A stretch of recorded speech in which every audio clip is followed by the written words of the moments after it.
Yes. Yes.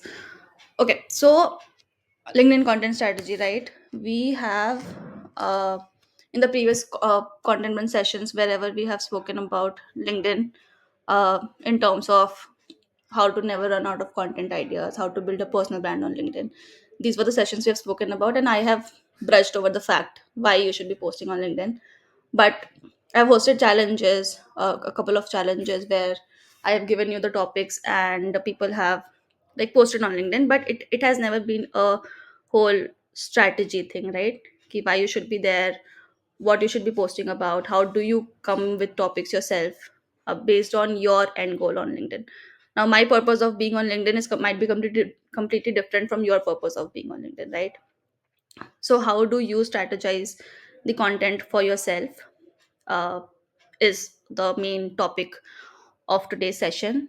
Now, before we understand what you should be doing and how you should be doing it, let us again look at the why you should be doing it, because the why part is like really important. If you're not very serious about posting on LinkedIn, then again, no matter how many strategies I share or how many sessions you attend, you will not be able to deliver uh, the yeah, you will not be able to like post consistently on the platform.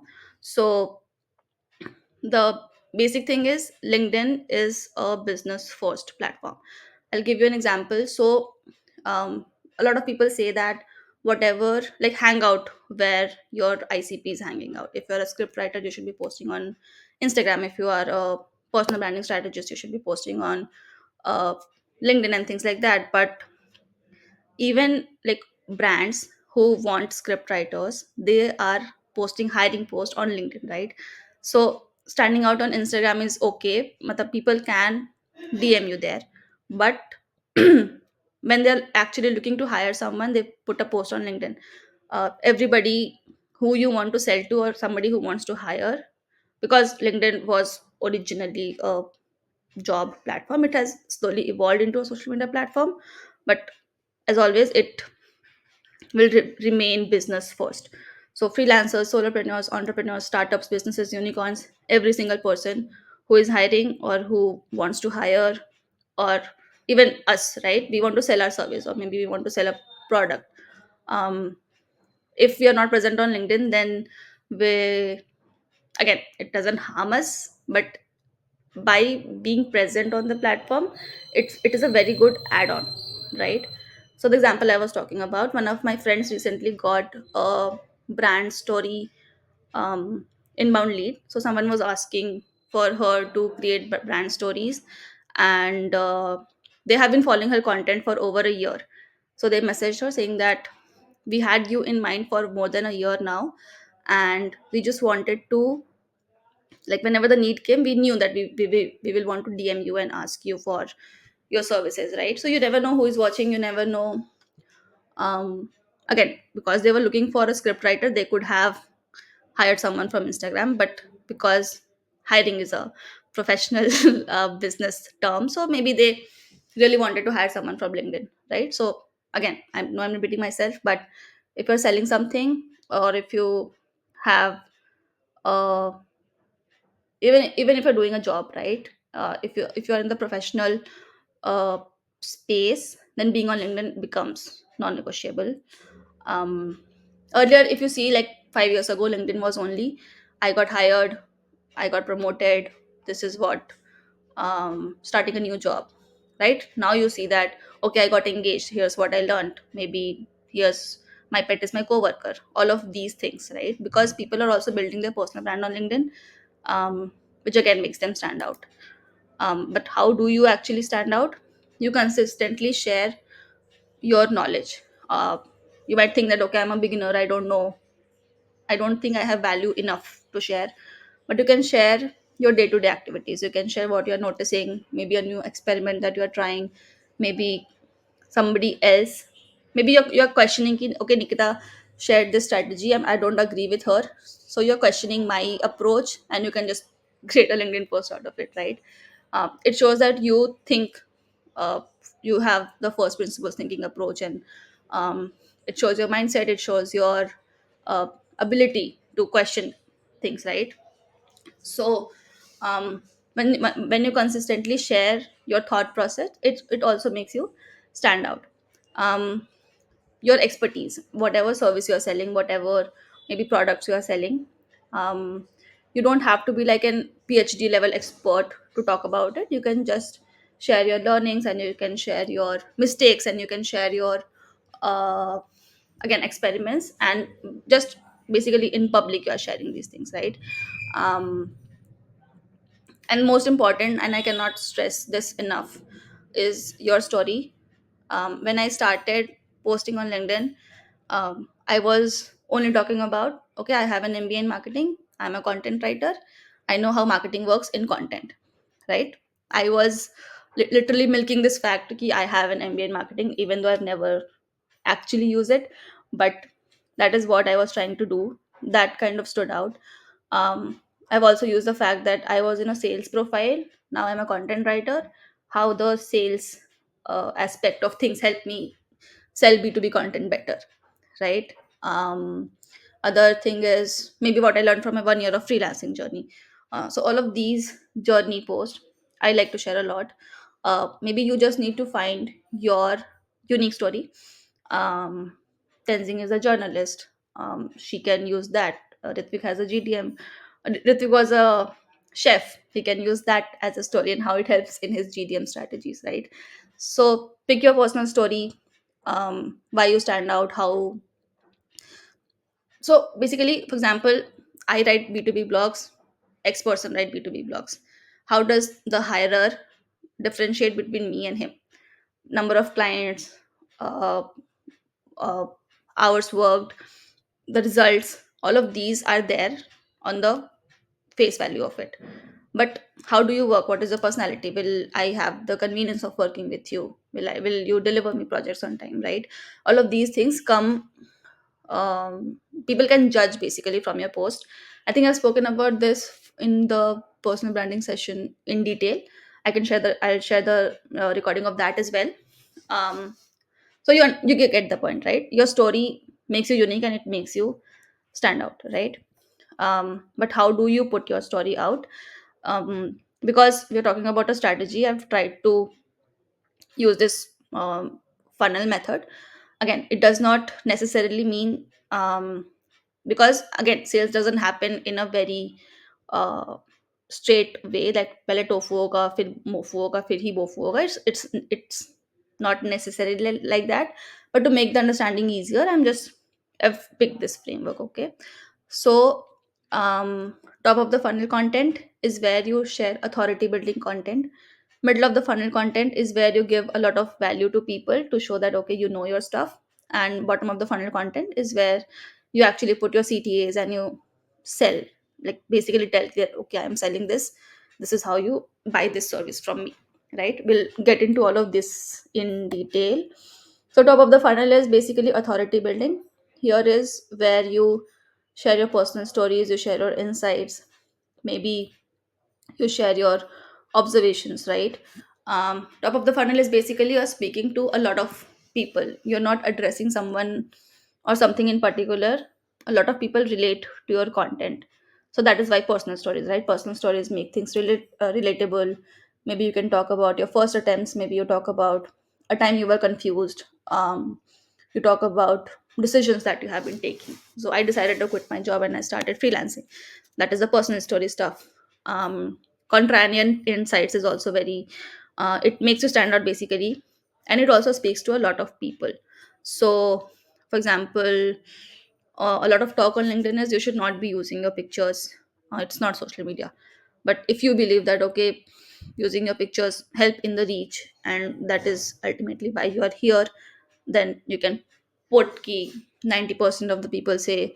So you can say that I put a picture of me in all of my posts, here's why.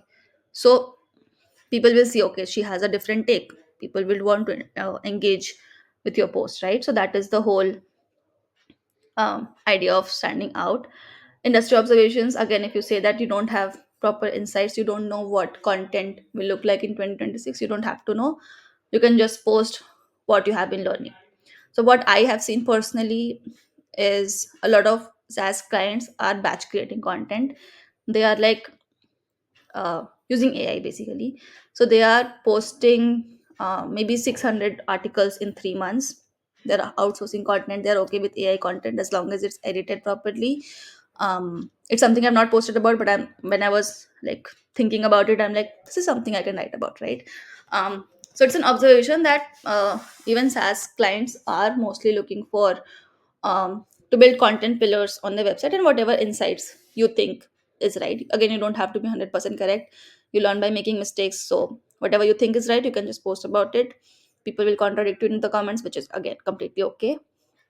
So yeah, uh, top of the funnel content is basically speaking to many people, but still somehow you can like mold it to be in your niche. So I quit my job, I started freelancing, and I'm a content writer now, who freelances. So it's still in my niche and talking about content writing. So that is the whole idea here. Overall, like 20 to 30% of your content can be tofu. I'm not saying should be, because should is a big word. It's very tentative based on your goal, which we'll talk about a little later. But yeah, 20 to 30% tofu is good enough. um, Middle of the funnel content is where you share a lot of value content, right? So maybe you found a framework, or maybe you have a process of writing a blog. For example, you have a tracking sheet where you track um, how your blogs have performed over the years. So all of, again, you might think that okay, this is a simple Excel sheet, it works for me, it might not be useful for everybody. I used to think that, and then I shared my client tracking sheet as a LinkedIn post, and people were like, I also want it, I also want it. So you never know, something that works for you, people might be searching for it and it might help them, right? It also shows to your clients that you have a problem solving attitude and you like to make your life easier, and all of the subtleties that your post provide. You have never know who is reading a post and taking away what. So just try and make sure that you're talking about your frameworks, you're talking about your personal experiments. If you don't have case studies, talk about your personal experiments. If you have case studies, talk about your case studies, right? So it's a very beginner friendly session basically. So for example, if you have been writing content for 5 years and there is a framework that you follow to repurpose a blog into social media post, you talk about that framework. But if you don't have that experience and you have an idea ki, okay, maybe let me try to convert this blog into a social media, you talk about that, right? So you don't have to be, I think what I've felt from a lot of conversations within the group and within the content brand sessions is I don't feel I have enough value to share. It's not true. Just for example, you are starting to post on LinkedIn today, and there is someone else who starts to watch your post today, right? People start posting on LinkedIn not as soon as they create an account. They hover over the platform, they see what other people are posting, they try to comment and um, engage before they actually start posting. So people who are new on the platform will always find, like every day there is someone new on the platform, and every day, so whatever level you are at, there are people who are a little below your level and they will find your content valuable. You don't have to be an expert and obviously speak to the people who have been on the platform for more than 5 years, right? So keep this thing that I don't have value to share, throw it in the dustbin, come with a fresh mind, just talk about everything you're doing. I've been telling Tenzing to post about how being a mom helps her or how she manages her day as a mom. um, I think it's a very good um, what thing to talk about, because not a lot of working moms are doing it. So very good leverage to use it as her moat, right? um, Lessons that you want to share, um, because we all are in a building process, in a learning process. So for example, the first time you wrote a blog, and the second time you wrote a blog, and the 10th time you have wrote a blog, there obviously is some progress, there obviously is some uh, method that you have discovered. Maybe starting may you used to maybe at the start you used to do everything from scratch. Now maybe you outsource the research to AI, right? So the learnings that you have throughout the year is something that, again, it's a value content, because people are seeing that okay, she's someone who learns over time and she's sharing that she has learned this over time. So again, it gives a lot of value and other people can also immediately use it. So you are on a 10th blog and you have said that for the first 9 blogs I have used, um, I've spent 5 hours doing research. Now I do it in 5 minutes using Perplexity. Someone who is on the first blog today will find this post useful, right? Because you are obviously learned and shared value that okay, this is how I do it. So and in the post, when you share about your process of how you use Perplexity to do the research for your blog, and then you put that research in Gemini and you ask Gemini for an outline and whatever your process is. So um, it gives a lot of value and learning to the reader, and again, someone who wants to hire you will see that okay, this is her process, let me just DM her, I'm okay with her process, right? So you never know so obviously there is people will learn from your post, and people, if your ICP will understand your process and they would maybe want to work with you. So with MOFU content, basically the reader learns something from your post, which maybe they can use immediately. It also positions you maybe as a thought leader because you are putting out original experiments and original frameworks, right?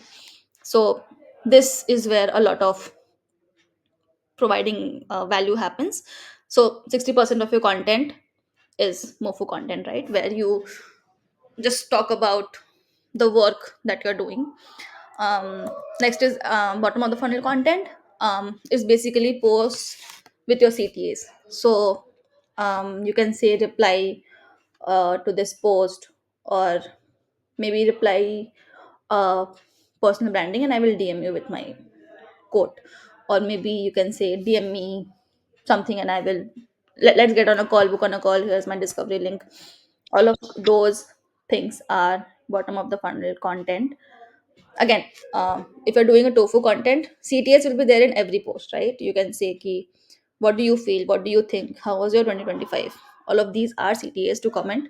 But the CTA that I'm talking about in bottom of the funnel content is basically trying to book a call, like basically where you're selling them.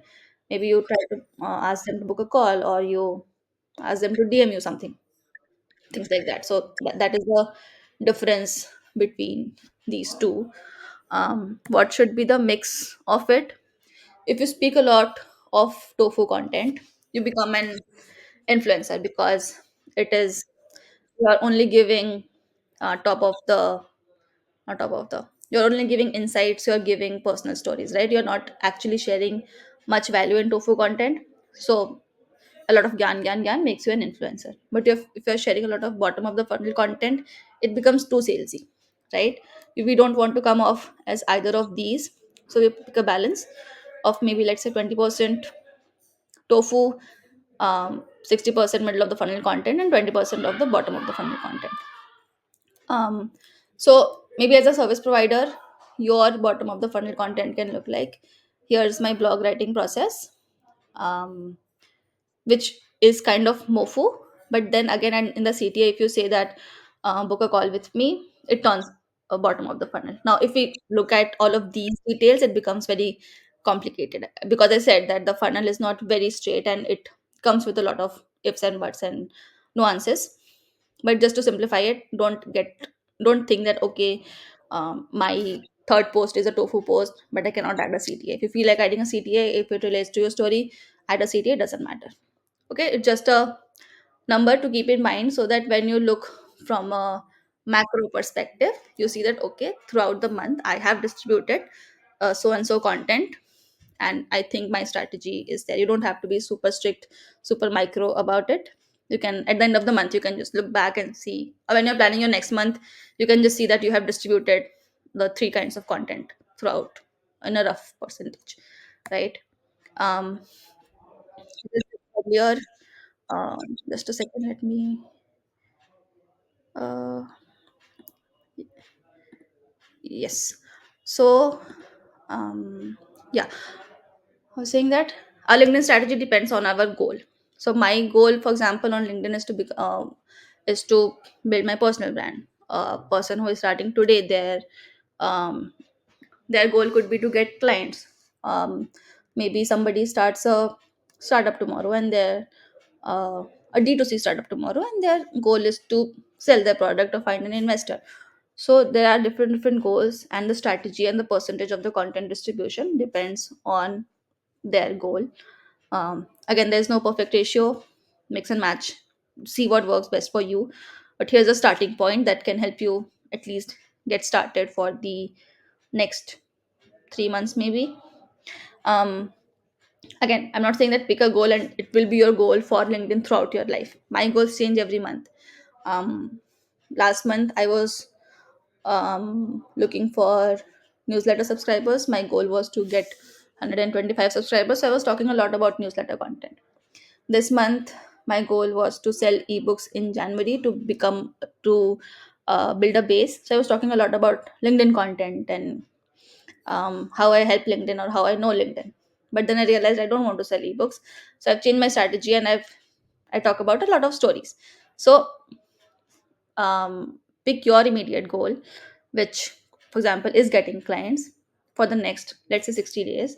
One primary goal for the next couple of months, and then you stick to it, and then you strategize your LinkedIn content according to it. For example, like maybe you, for by the end of second month, your calendar is filled and you don't need clients anymore, but you still should be posting on LinkedIn because you never know when a client goes away, or you don't want to start from scratch again. So you change your strategy a bit, and maybe for the next month you focus on building a personal brand, right? So it's not a very hard and fast rule that once you pick this strategy you have to follow it throughout your lifetime. Pick your timeline, pick your goal, and then you can stick to it. Some common goals I feel that a lot of us here would relate would be getting new clients, maybe promoting a new service, um, growing your newsletter subscribers, and maybe building a personal brand, right? Again, pick one goal for the next 30, 60 days, 90 days, maybe, whatever works for you, like until when you don't achieve the goal, maybe, and then you go ahead and change your goal and then reflect back what worked, what didn't work, and then modify the content, right? If your goal is getting clients, 30% of your content should be, can be tofu, personal stories, opinions, positioning.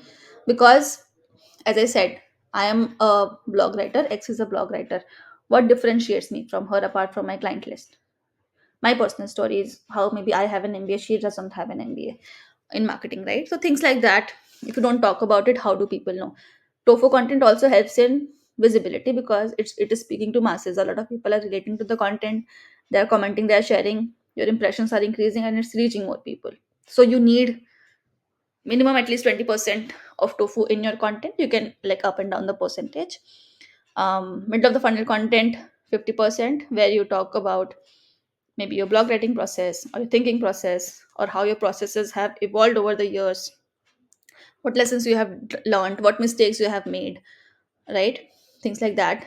And again, then bottom of the funnel content, where you, at the end of the content, you just put, okay, this is how I can help, DM me blogs and I will reach out to you, or whatever, as you want to promote your service, right? It also shows that you have a lot of clarity, um, because you're also sharing your services that relate to your, you're also sharing a lot of stories that relate to your service. You're talking about your process, your updates, your thinking process, and then you're also asking them कि भाई आ जाओ काम कर लेते हैं साथ में.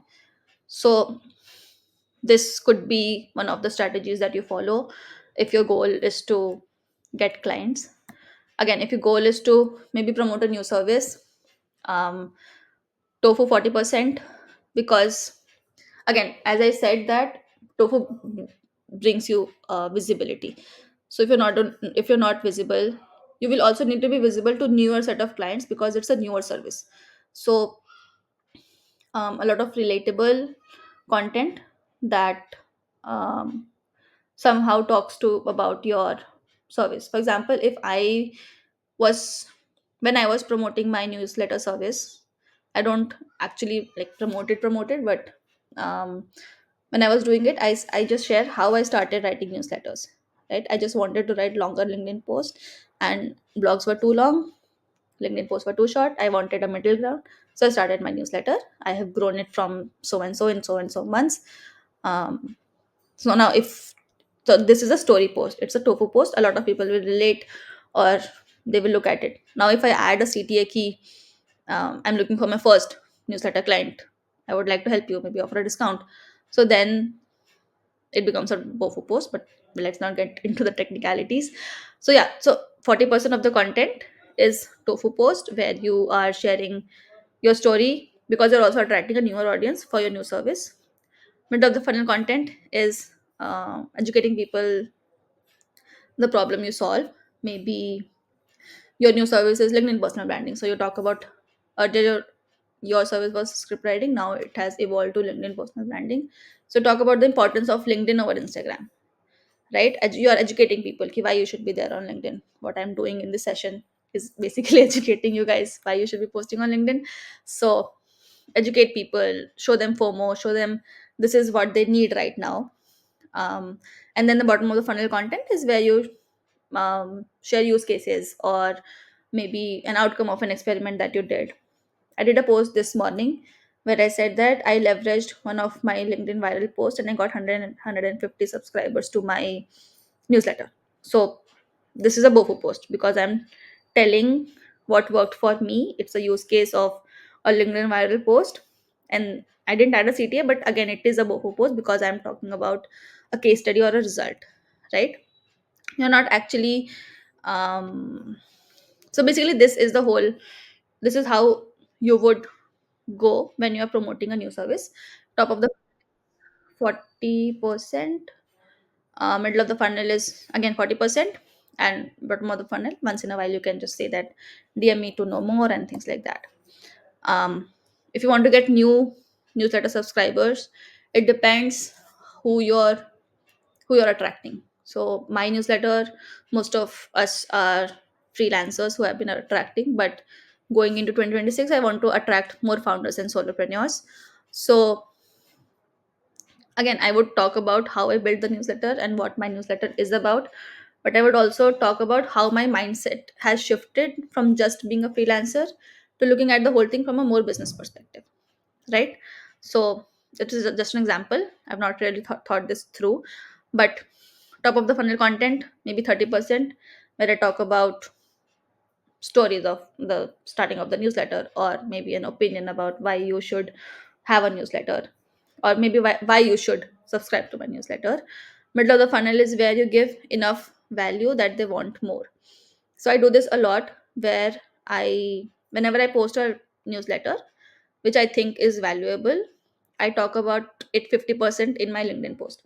I say that okay, I went from 20K to 100K in 5 months, maybe in 6 months. This is what I did. I did a detailed breakdown in my newsletter. Go read, and I put the link. So people see that okay, she's sharing something that she knows.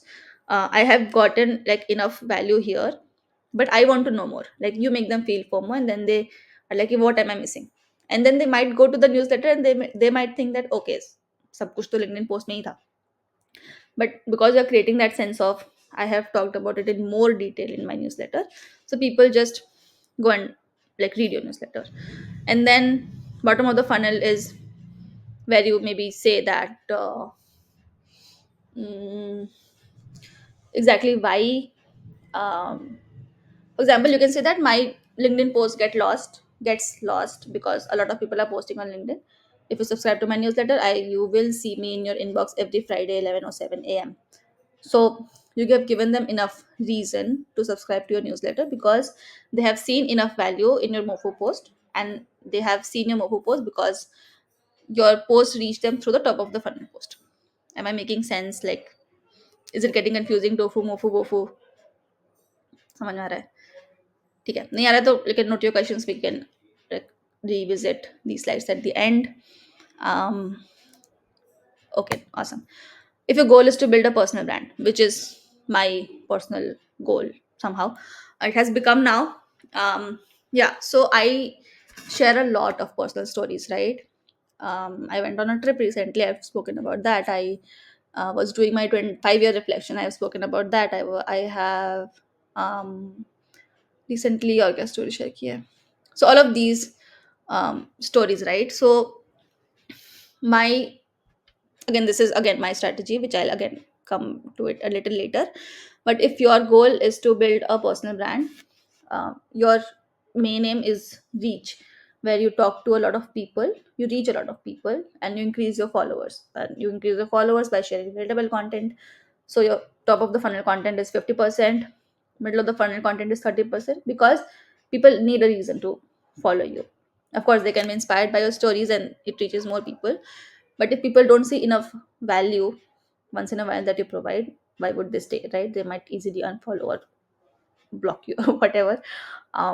I've blocked a person on LinkedIn because they were only sharing memes and they have like 100K followers, corporate memes. I also followed them because it was relatable when I was in corporate, but after a while it just became annoying and I'm like, okay, I don't want to see her anymore. So there was no real value. Again, I'm not saying a lot of people would block you, but I'm saying it is something that has happened with me. um, and then bottom of the funnel content, where maybe you talk about your service. For example, I cannot stop talking about my service on LinkedIn because my clients come from LinkedIn, right? If I'm only talking about stories, how do I keep my business running? So once in a while I have to talk about my service or uh, thing that I'm doing, because I want to also attract clients who will pay me to work for them, right? So this is a strategy that you can follow if your goal is to build a personal brand. I've given like 4 5 examples of different strategies that we can follow. I'll share the PPT and the recording with you. You don't have to like note things down. But if you have any other goal in mind, you can just let me know at the end of the session and I'll help you maybe strategize here on the call itself. um, Here are some, I'll just quickly walk through this. I've spoken about it already, but I wanted to put it in slide because I've spoken it verbally, and when you have the PPT, you will forget about it. So I'll just walk you through it in a very quick manner. Important types of posts that once in a while you should post about it. Contrarian post, which I spoke about it a little ago. Nikita gave a session on LinkedIn strategy. I disagree with her. Here's why. Right? So go ahead, talk about it if you like disagree. um, People say don't post big pictures on LinkedIn. I disagree. Here's why. So contrarian post. um, Maybe I talk a lot about consistency and you can say I tried consistency, it didn't work for me. I tried a morning routine, it didn't work for me. So something that challenges a norm in the society is a contrarian type of post. It brings a lot of, it might bring a controversy, but it also brings a lot of new eyes and new perspective. So it is something that you should do like once in a while. I post once in a while about some sarcastic take on AI, and that always goes, like one of the viral posts that I have is always about sarcastic take on AI. So just do that once in a while in your content strategy. Share behind the scene lessons. What are you learning? Maybe something you did right, something you did wrong, maybe a mistake you made. um, so again, I've given example ki I made a $10K mistake last month. It doesn't have to be financial. It can be maybe time, energy, or confidence. For example, let's say you pay yourself $500 an hour and you have spent 5 hours researching for a client, 3 hours with him on a call, strategizing and trying to convince them, and they didn't end up converting. So maybe you realize that, okay, I should have talked about the pricing in the first call itself. So you can frame it as 5 घंटे हो गए ना 2500. So I made a 2500 rupees mistake, right? So it is how you can frame it. Even if it wasn't a money problem, it can be a opportunity cost or things like that. So behind the scene lessons of something you're learning. I think last session I told Bhumija to talk about her learnings from the NCRT she was reading, how history has affected us, and post about it. Maybe you can say that I was working for a client. I read about this history lesson that I didn't pay attention to when I was in school, and then here's what I learned about it. Um, I haven't seen the post yet. I'm waiting for it. We'll see. So that is the point of it. Again, framework post. It's not super important that you have to have a framework, but framework helps other people retain the information better. I have been So again, tofu mofu bofu is not as straight as it looks. I've been talking, going back and forth, and telling you you can mix and match. But because I started with the framework, you have a general idea. Okay, okay, this is how the content flows and how I can strategize it better. So this is how framework posts help, right? Just make, also framework posts are very savable. People would want to save it so that they can strategize it later, use it later. So saving the post also helps in your reach and impressions. So frameworks post once in a while helps. How long should you be doing it? um, this is not like my numbers, I read it somewhere, but I agree with this number, so I'm presenting it here. um, 3 months at least to understand yourself and the platform. Now, on day one, you would not know what types of posts you enjoy writing the most. I would say have fun with LinkedIn, right? Maybe two posts can be chat GPT post. The third post you write by yourself. Don't care much, like don't think much, and just post it. And maybe you will see, कि, okay, you have enjoyed writing the post yourself. Um, and then you do it more, right? But it takes time and constant input and efforts to really understand what kind of post work for you on LinkedIn and what kind of post you understand. So basically understanding yourself and understanding the platform. 3 months at least. 6 months of it will take you 6 months to build momentum. I'm not saying you will not see any progress throughout, but I'll give you an example. um, April 2024 is when I started posting on LinkedIn. I closed my first client in May, by the end of May, right? So within the first month, I closed my first client. I worked with him for the next year, but the second client that I closed was in August. So April, May, June, July, August, 5 months for me. So minimum 6 months, right? August was also when I was getting a lot of inbound leads because I was talking about my service a lot.